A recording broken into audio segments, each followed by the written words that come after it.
अरे तुम दोनों की तो ये रोज की महाभारत है।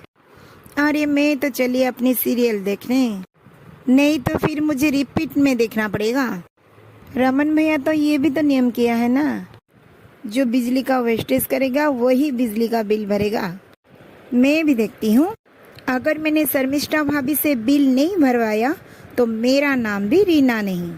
शर्मिष्ठा ने जब बच्चों के लिए सुबह टिफिन बना रही थी, तभी रीना ने जाकर उसके कमरे में बंद हुई लाइट पंखा को ऑन कर दिया। शर्मिष्ठा, मैंने तुम्हें कल ही समझाया था ना कि बिजली की वेस्टेज करना बंद कर दो, और आज तुम फिर से रूम का पंखा, टीवी, एसी सब ऑन करके यहाँ किचन में काम कर रहे हो।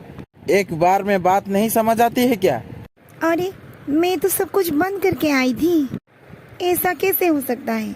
अरे तुम्हें कहने की कोई जरूरत नहीं, तुम कितनी बड़ी भुलक्कड़ हो घर में सब जानते हैं। अब आया ना मजा। मुझे अच्छे से याद है कि मैं घर की लाइन, पंखा सब कुछ बंद करके आई थी। पता नहीं रमन जी को सब कुछ ऑन कैसे दिखाई दिया। शर्मिष्ठा ऐसा सोच ही रही थी, तभी राहुल की आवाज उसके कानों में आई। रीना, जल्दी से मेरा कपड़े प्रेस कर दो, मुझे ऑफिस के लिए देर हो रही है। रीना राहुल के कपड़े प्रेस करने के लिए अपने कमरे में जाती है। अगर रीना के कमरे की लाइट पूरी दिन बंद रही तो मुझे ही घर का बिल भरना पड़ेगा, लेकिन मैं भी जेठानी हूँ। और उसके बाद जैसे ही रीना को अपने कमरे से बाहर आने के समय शर्मिष्ठा देखती है, तो उसके बाद चुपके से उसके कमरे में जाकर उसकी प्रेस ऑन कर देती है और एसी भी ऑन कर देती है। जब राहुल बाथरूम से बाहर निकलता है तो देखता है कि रूम का प्रेस, एसी, लाइट सब ऑन है। अरे रीना, ये तुमने क्या कर रखा है? कल ही भैया ने इतना समझाया था, लेकिन तुमने अभी घर में लाइट, प्रेस, एसी को ऑन करके रखा है जब घर में कोई ही नहीं है। तुम्हें एक ही बात को कितनी बार समझाना पड़ेगा? अरे ये कैसी बातें कर रही हो? मैंने तो अभी सारे इलेक्ट्रॉनिक चीज को बंद करके आई थी। अभी तो मैंने एसी का स्विच ऑफ किया था। वो तो थोड़ी ना सब कुछ अपने आप ही ऑन हो जाएगी। अरे बस करो रीना, बातें मत बनाओ। तुम्हारा क्या जाएगा, तुम तो मुंह फुलाकर बैठ जाओगी। भैया तो मुझे ही बिल मांगेंगे ना। अरे मैं सब समझती हूँ आपकी भैया की चालाकी। ये सारा बिजली का नाटक इसलिए हो रहा है जैसे कि हमें बिजली का बिल देना पड़े। थोड़ी देर बाद, माँ जी, एक बहुत बड़ी गलत बात है। मुझे लगता है हम अपने घर में नहीं है, जैसे कि कोई जेल खाने में हो। हमने कब पंखा चलाई, कब एसी चलाया?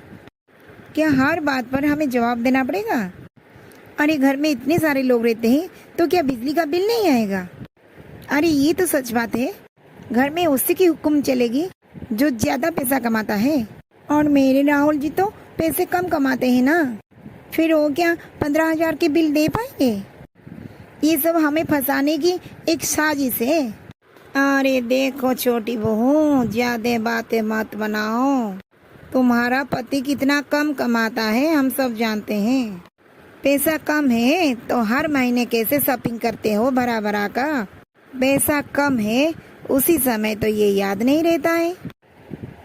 अब जब घर में पैसे देने की बात आ गई, तब तुम्हें दिखाई दिया कि तुम्हारे पति का पैसा कम है। सुलोचना की बात सुनकर रीना अपने कमरे में चली जाती है। दोनों बहुओं की बिजली वेस्टेज करने की जिम्मेदारी रमन अपने माँ को दे देता है। अब तो सुलोचना दिन में शांति में सो भी नहीं पाती थी।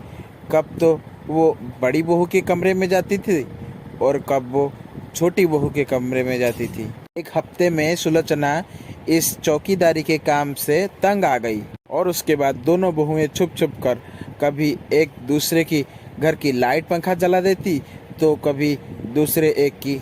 ऐसे चूहे बिल्ली खेलने के बाद 1 महीना बीत गया और 1 महीने के बाद बिजली का बिल घर में चला आया और उस बिल को देखकर बेचारी सुलोचना चक्कर खा के नीचे गिर गई। इस महीने तो पूरा 50,000 का बिल आया था। रमन की घर की बिल कौन भरेगा की तरकीब उसके ऊपर उल्टी पड़ गई थी। अरे अपने अपने पैसे को बचाने के लिए तो दोनों बहुओं ने पूरे महीने ज्यादा बिजली खर्च कर दिया था, इसीलिए तो घर का बिल ज्यादा चला आया। अरे दोनों बहुएं तो घर में नहीं सुधर रही थी और उन दोनों बहुओं को सुधारना रमन के लिए कुछ ज़्यादा ही महंगा पड़ गया।